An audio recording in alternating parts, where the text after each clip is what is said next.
हमारे सोलापुर शहर के जिलाधिकारी साहब और महापालिका आयुक्त इनका स्टेटमेंट आया है, जिसमें ये कहा गया है कि आने वाली 8 तारीख से 15 तारीख तक कंप्लीट लॉकडाउन किया जाएगा, जिसका हम सोलापुर शहर व जिला ऑल इंडिया मजलिस इत्तेहादुल मुस्लिमीन पार्टी की तरफ से इसका हम निषेध करते हैं। हम ये जो लॉकडाउन है इसका निषेध इसलिए कर रहे हैं क्योंकि हम ये सरकार से, ये प्रशासन से हमारा जो सवाल है इसका जवाब हम चाहते हैं कि ये जो कोरोना आया है, ये कोरोना अभी कोई नई बीमारी नहीं है। ये हम इससे पिछले 1 साल से पीड़ित हैं और हम 1 साल से इस कोरोना के साथ जी रहे हैं, मर रहे हैं और रोज़ भुगत रहे हैं। तो मैं ये सवाल करना चाहूँगा प्रशासन से कि ये लोग आते हैं और लॉकडाउन बोल के चले जाते हैं, लेकिन ये लॉकडाउन के साथ साथ ये जो रोज़मर्रा की ज़िंदगी में हमारे जनता को जो परेशानियां होती है, इसको हल करने के लिए ये प्रशासन क्या कर रहा है। जैसे कि 1 साल से कोरोना चल रहा है, लेकिन 1 साल में मैं ये पूछना चाहता हूँ कि आज जो लोग बेड की कमियों की वजह से, ऑक्सीजन नहीं मिलने की वजह से, वेंटिलेटर नहीं मिलने की वजह से, ये सारी चीज़ों की वजह से लोग अपनी जान गंवा रहे हैं, इसका जवाबदार कौन है? अगर प्रशासन ये सारी चीज़ें नहीं कर सकती, अगर ये इनकी जिम्मेदारी से भाग रहे हैं, तो मैं ये बोलूँगा कि ये लॉकडाउन भी हम लोगों को कबूल नहीं है, हमको स्वीकार नहीं है। क्योंकि एक तरफ लोग बीमारी से मर रहे हैं और दूसरी तरफ आप लॉकडाउन करके लोगों को भूखमरी से मारना चाह रहे हैं। तो ऑल इंडिया मजलिस इत्तेहादुल मुस्लिमीन पार्टी इसका निषेध करती है। मैं ये चाहूँगा कि प्रशासन जो अपनी नाकामियाँ हैं इसको छुपाने के लिए लॉकडाउन का सहारा ना ले। लॉकडाउन करके भी आज पिछले 20-22 दिन से लॉकडाउन चल रहा है, जो भी कुछ सहूलतों के साथ लॉकडाउन किया गया था, लेकिन उसमें भी केस का कम तो नहीं हुए। तो इससे ये साबित होता है कि लॉकडाउन ही सिर्फ एकमात्र इसका इलाज नहीं है।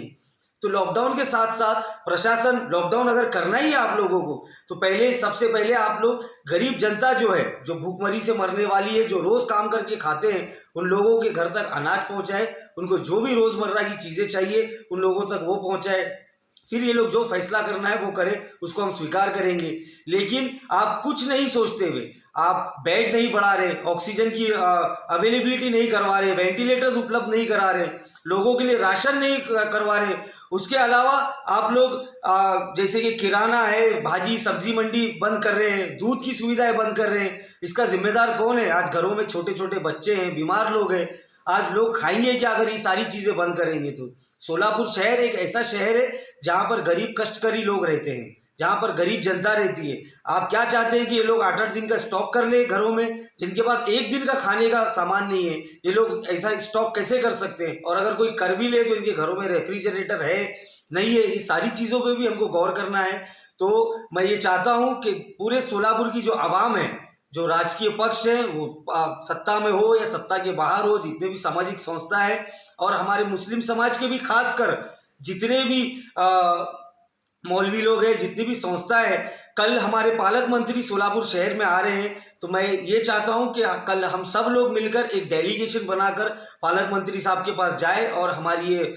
उनको तकलीफ भी बताए कि हमारा रमज़ान का मुबारक महीना चल रहा है, आने वाले कुछ दिनों में हमारी ईद भी है। तो हमारी ईद के सामने अगर ऐसा डिसीजन लेंगे तो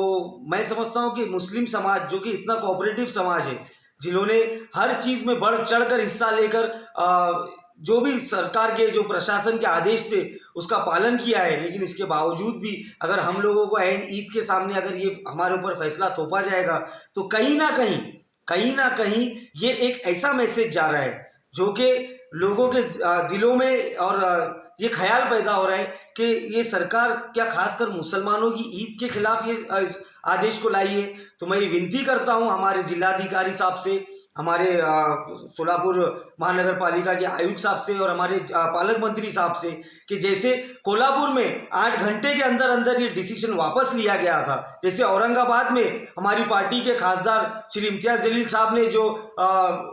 विरोध किया था, उसके बाद वहाँ पर भी लॉकडाउन कैंसिल किया गया था, वैसे ही हमारे सोलापुर शहर और जिले की लोगों की जो भी तकलीफ है, जो भी हमारी आस्था है, हमारी फीलिंग्स को समझते हुए इस बीमारी से लड़ना, इस बीमारी से हम सब लड़ना चाहते हैं, हम सब इस बीमारी से छुटकारा चाहते हैं, लेकिन लॉकडाउन ही एक मात्र इसका उपाय नहीं है। अगर लॉकडाउन करना है तो मैं फिर से एक बार बोल रहा हूँ, लॉकडाउन करने से पहले हमारी मेडिकल जो भी फैसिलिटीज़ है उसको सुधारा जाए, हम लोगों को अच्छे से ज़्यादा बेड्स उपलब्ध कराए जाए, ऑक्सीजन टाइम पर मिले, वेंटिलेटर्स मिले और उसके साथ जो भी गौर गरीब जनता है उन लोगों के खाने का इंतज़ाम हो। कोई भी बंदा भूखा ना रहे, इसका आप लोगों को ख्याल रखना है, प्रशासन को ख्याल रखना है। इनके घर इनको राशन पहुंचाइए, इन लोगों का साथ दीजिए, इनको जो भी सुविधा उपलब्ध हो सकती है प्रशासन की तरफ से वो कराइए। अन्यथा अगर ऐसा नहीं होता है तो ऑल इंडिया मजलिस-ए-इत्तेहादुल मुस्लिमीन पार्टी बड़े अफसोस के साथ कहना पड़ रहा है कि हम लोगों को इन गरीब लोगों के खातिर, हमारी आस्था के खातिर, हमारे फेस्टिवल्स के खातिर हम लोग जो भी कोरोना की जो गाइडलाइंस है उसको फॉलो करते हुए हम ये फेस्टिवल मनाना चाहते हैं। अगर ऐसा नहीं होगा तो हम लोगों को कुछ आंदोलन या जो भी हमको स्टेप उठाना पड़ेगा वो हम उठाएंगे। तो मैं एक बार फिर से हाथ जोड़ के कलेक्टर साहब से, कमिश्नर साहब से, पालक मंत्री से आजादी बचाओ न्यूज चैनल को सब्सक्राइब करने के लिए बेल आइकन पर क्लिक करना ना भूलें। साथ ही साथ लाइक करें और शेयर भी करें।